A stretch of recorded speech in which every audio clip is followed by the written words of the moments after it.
Há muito tempo, as mulheres sofrem diferentes tipos de preconceitos que são naturalizados com a justificativa de que as diferenças biológicas determinam seus papéis sociais. Isso faz com que vejamos homens saindo para trabalhar enquanto suas mulheres ficam em casa cuidando dos filhos, como se sobre elas recaísse toda a responsabilidade doméstica. A propaganda, um dos maiores mecanismos de produção simbólica, ainda carrega o reflexo dessas desigualdades. Não apenas porque ela é produzida para uma sociedade que objetifica a mulher, mas também porque o processo produtivo das mensagens publicitárias ainda ocorre em um reduto altamente masculinizado. Para compreendermos as diferenças atribuídas a homens e mulheres no mercado publicitário, decidimos percorrer agências do Distrito Federal, investigando os efeitos que a desigualdade de gênero causa nas relações de trabalho e na concepção da mensagem publicitária.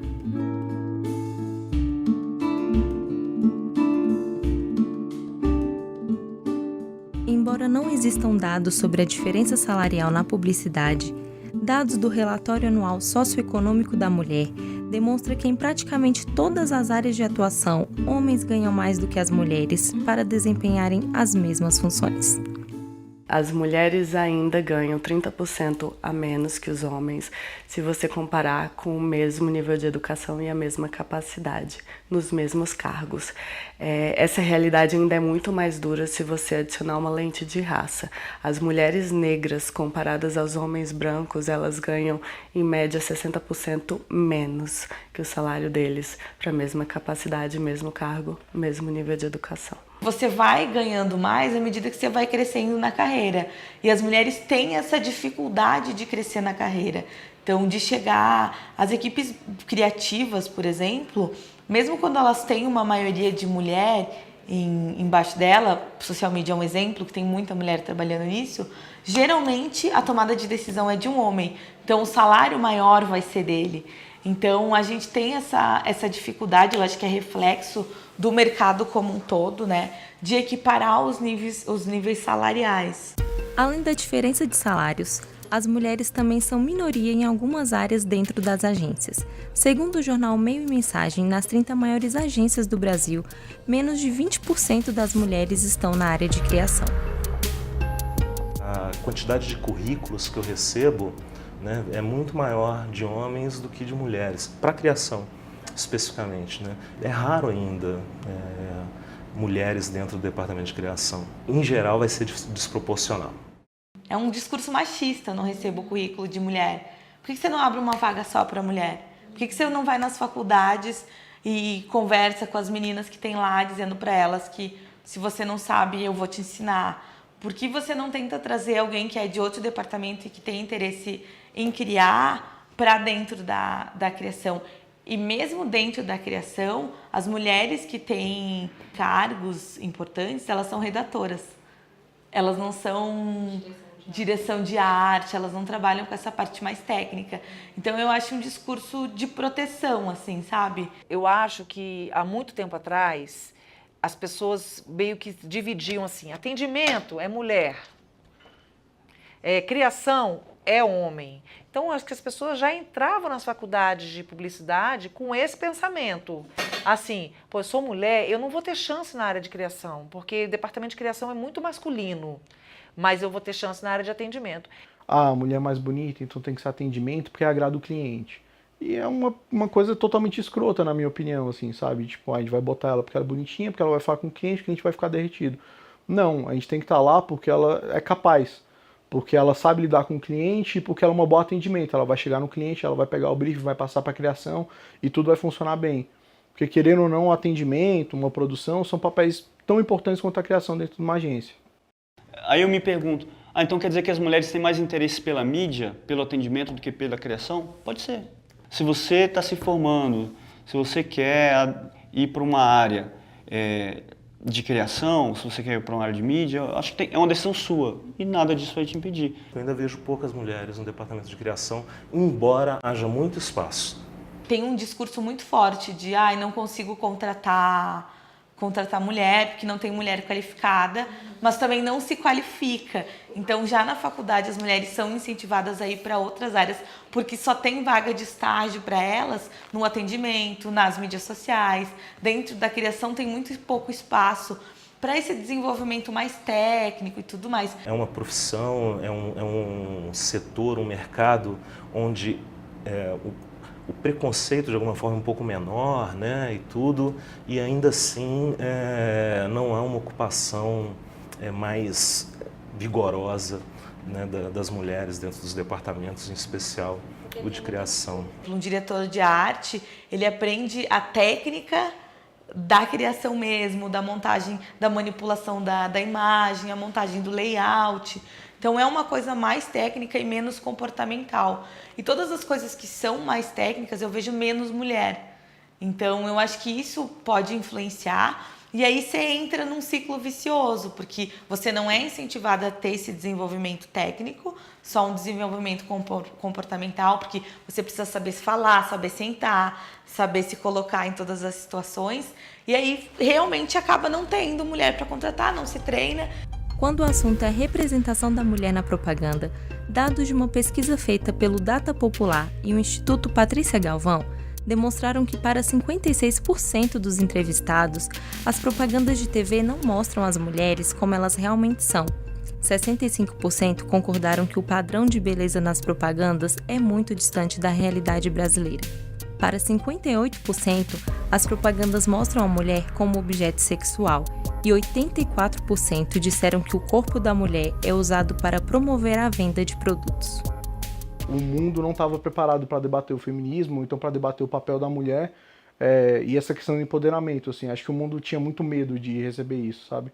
A gente passou os últimos anos só reforçando fórmulas que já existiam e que eram concebidas como fórmulas de sucesso porque funcionavam em um modelo de negócio que era dominado por homens, feito por homens e consumido por homens. Mas isso mudou nos últimos anos. A gente tem há quase 10 anos no relatório sobre consumo e poder de consumo, a mulher como a maior parte desse volume financeiro, né? E hoje a gente vem discutindo e conversando cada vez mais. E esse é um assunto que é mais pautado e é um assunto que, querendo ou não, a gente já está conscientizando mais gente, sabe? E isso não quer dizer que a gente não possa ter peças publicitárias que sejam sensuais. A gente não precisa descartar a sensualidade.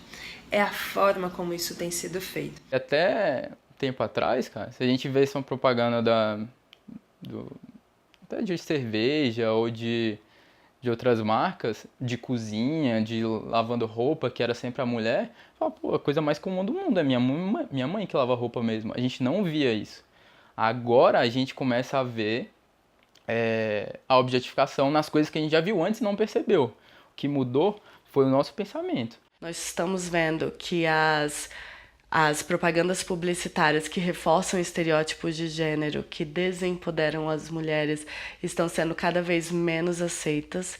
Os movimentos feministas são muito barulhentos, que bom, eles estão cada vez mais apontando, olha, isso é errado, isso é racismo, isso é preconceito, e isso é machismo. E as propagandas publicitárias já não podem mais resistirem a isso. Então, nós temos a esperança de ver um movimento em que a publicidade representa uma mulher muito mais empoderada do que vem sendo até hoje. Para ser sincera, vejo muito pouco nós sendo representadas. Eu acho que, não, por mais que a mulher esteja sendo mais representada, as mulheres negras ainda são pouco representadas. São mais representadas quando você está falando de cor, de raça mesmo. E não no geral, como eu te falei, uma campanha que não tenha nada a ver com raça, que não tenha nada a ver com cor, eu coloco uma mulher negra. É difícil ainda ver. A não ser que tenha esse teor de raça, de cor, eles colocam por representatividade. Mas, na verdade, é que eu não vejo uma fala para todo mundo no mesmo nível. Ser assim ou ser assado? Ser mais, ser menos ou ser mais ou menos? Sei lá. Ser ou não ser, sério? Eu não me identifico. Então, eu acho que falta identidade com uma mulher real. Assim, no meu caso, uma mulher branquela, uma mulher gordinha, uma mulher com sotaque, uma mulher que não necessariamente precisa gostar de maquiagem. Então, eu acho que falta essa realidade nas campanhas. Eu acho que falta naturalidade, eu acho que falta mostrar de forma natural, sem ser um estereótipo, que a mulher está inserida no mercado de trabalho, que a mulher tem jornada dupla, mas que o homem também tem jornada dupla, porque os homens cada vez mais, eu acredito que eles estão participando mais da família em si, não é só um papel da mulher, eu acho que isso já está muito claro para todo mundo. Eu acho que falta mais naturalidade, as mulheres serem representadas como elas realmente são. Porque elas ainda são muito aspiracionais. Então, a mulher que eu quero ser, sabe? A mulher que anda sempre de salto, que tem tempo para tudo, que toma as melhores decisões, que sonha em ter uma família. Então, eu não me sinto representada por isso. Eu acho que a maioria das mulheres não se sente representada. Propaganda e persuasão andam juntas, e hoje a estratégia tem sido olhar para as diferenças. Por isso, muitas marcas estão acordando para a necessidade de seus posicionamentos levarem em consideração certa responsabilidade sobre a redução das desigualdades, como argumento de venda. Muito se diz que a publicidade tem uma grande contribuição em reforçar essa imagem, essa objetificação. Mas eu acho que, até certo ponto, ela representa o que a sociedade pensa. O mercado vem mudando, não necessariamente por ficar mais consciente, mas eu acho que porque existe uma pressão social. As mídias, elas ficaram muito presentes, os movimentos sociais, eles são muito vocais, eles falam alto, e as redes sociais, elas fornecem esses espaços para que as pessoas discutam muito mais isso. A publicidade da escola agora no carnaval, cara, foi tão diferente, e tão diferente que você olha, parece que sempre foi assim. A escola quer pedir desculpas para você que foge de carnaval, detesta trio elétrico, que acha essa época um inferno. Não, você não, porque você tá gostando, né? Mas sabe como é?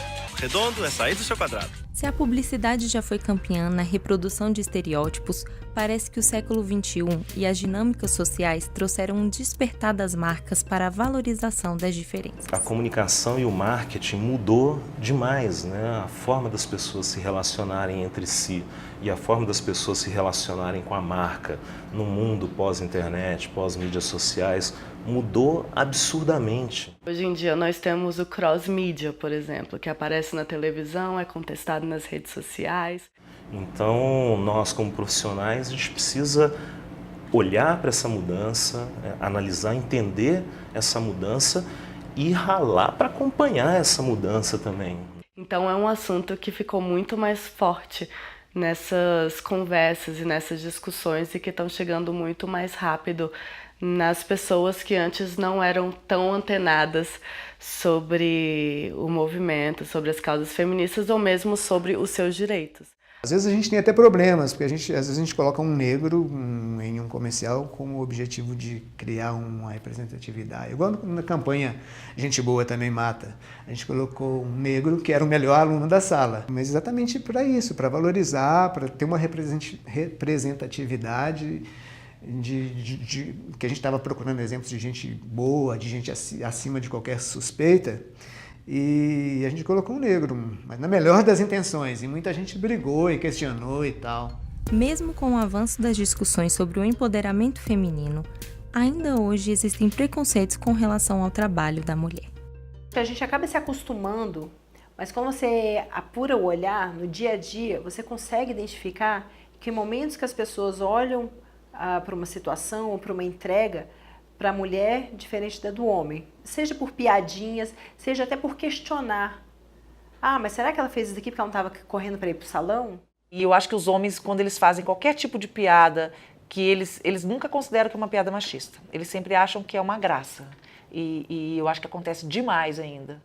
A gente luta aqui dentro muito para se controlar também, porque de vez em quando a gente ainda está carregando ainda um certo preconceito, de vez em quando ainda brinca um pouco, que são coisas que a gente tem que realmente cuidar, é aquele tipo de brincadeira que a gente não pode fazer. Importante corrigir no sentido de argumentar, para que você não deixe as verdades se cristalizarem, né? Como, por exemplo, que o homem tem que ganhar mais que a mulher, né? Como se fosse uma verdade incontestável.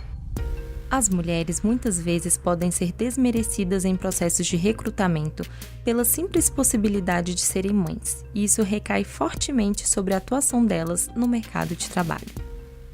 Já aconteceu de eu participar de entrevistas em que a primeira pergunta era se a pessoa tinha vontade de ser mãe nos próximos anos. Então, se você tem vontade de ser mãe, você não vai ser contratada.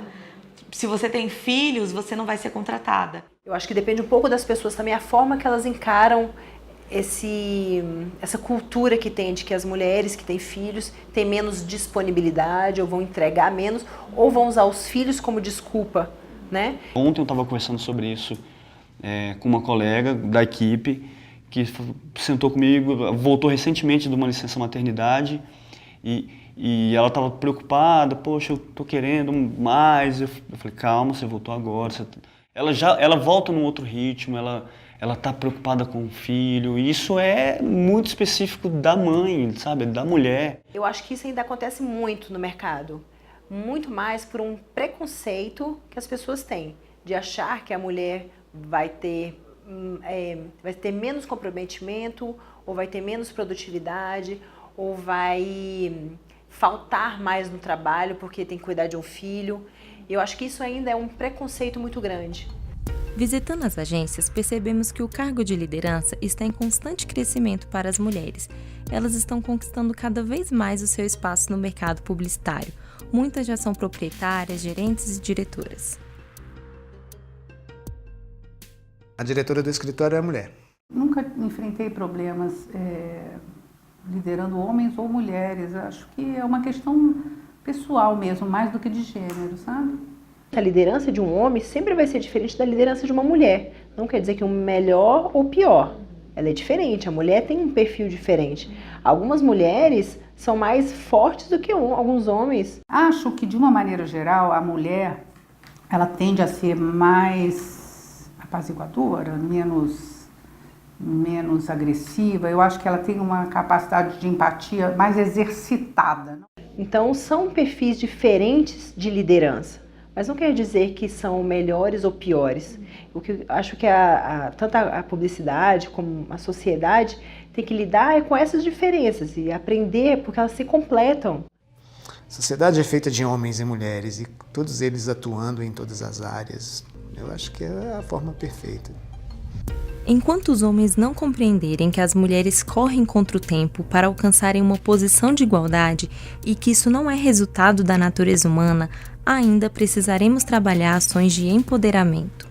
Então sejam as melhores que vocês possam ser, para que lá na frente outras meninas de formação olhem para vocês agora e falem, pô, eu quero ser que nem ela. Lugar de mulher é onde ela quiser. Se ela quiser jogar futebol, ela vai jogar futebol. Se ela quiser trabalhar numa área de criação, ela vai trabalhar numa área de criação.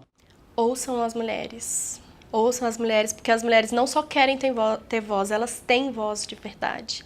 E elas são tão criativas como os outros meninos da criação, e elas são tão colaborativas quanto. É uma questão de igualdade, ser de pessoa para pessoa, não existe uma diferenciação. Então, ouçam as mulheres, porque elas têm muito para dizer, muito. Esse percurso pelas agências nos fez entender que enquanto as mulheres não se unirem pelos seus direitos, compreendendo que os efeitos da desigualdade incidem mais fortemente sobre critérios de gênero, raça e classe, ainda os homens dominarão a maior parte das instituições e dos espaços de produção simbólica. Pois embora os novos tempos tenham trazido mudanças rumo à igualdade entre homens e mulheres, o machismo insiste em se manter nas relações sociais e de trabalho.